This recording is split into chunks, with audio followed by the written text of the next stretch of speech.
सिंदूर पुसण्याचं पाप केलं पहलगाममध्ये पाकिस्तानी आतंकवाद्यांनी आणि याचा संपूर्ण जगभराने निषेध केला।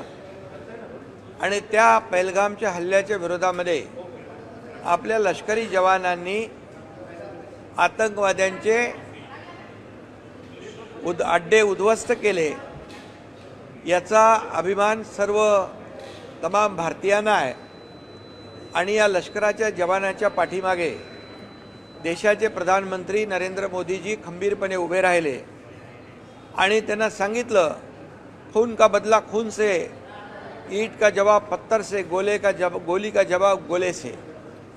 आणि आपल्या लोकांनी देखील लष्कराने कुठल्याही सिव्हिलियनवर अटॅक होऊ दिला नाही, प्रिसाइज अटॅक झाला आणि ते आतंकवादी अड्डे उद्ध्वस्त केले।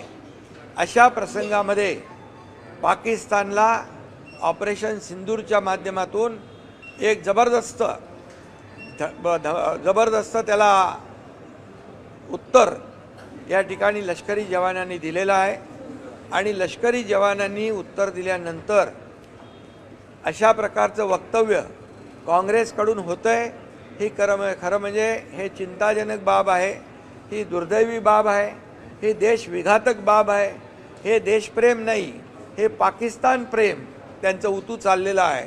आणि म्हणून पाकिस्तानमध्ये देखील या सर्व नेत्यांनी काँग्रेसच्या बोललेल्या हेडलाईन झाल्या, देखो हिंदुस्तान में ये अटैक के बारे में क्या बोल रहे हैं। आणि म्हणून पाकिस्तानी बोलणाऱ्यांना हिंदुस्तानची जनता माफ करणार नाही, बिलकुल त्यांना सोडणार नाही, त्यांची जागा त्यांना दाखवणार।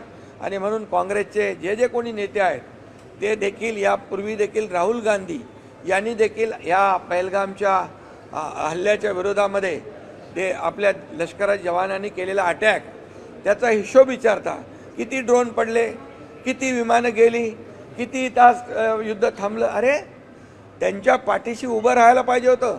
काँग्रेसच्या जमान्यामध्ये कधी असं झालं नाही। पी चिदंबरम यांनी सांगितलं की त्यावेळेस त्यांच्यावर दबाव होता। कोणाचा दबाव होता?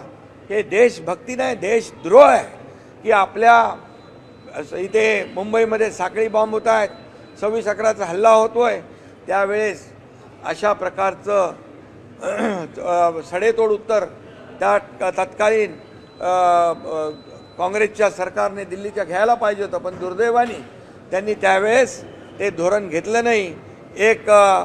त्यावेळेस देखील मतांचं राजकारण केलं आणि म्हणून मी त्यांचा निषेध करतो, जाहीर निषेध करतो। आणि लष्कराला खऱ्या अर्थाने सल्यूट केला पाहिजे की पहलगामच्या लाडक्या बहिणींचा जो कुंकू पुसण्याचं पाप केलं त्यांना जशाच तसं उत्तर त्यांनी दिलं लष्कराने। आणि प्रधानमंत्री महोदय नरेंद्र मोदीजी यांचंही अभिनंदन करतो।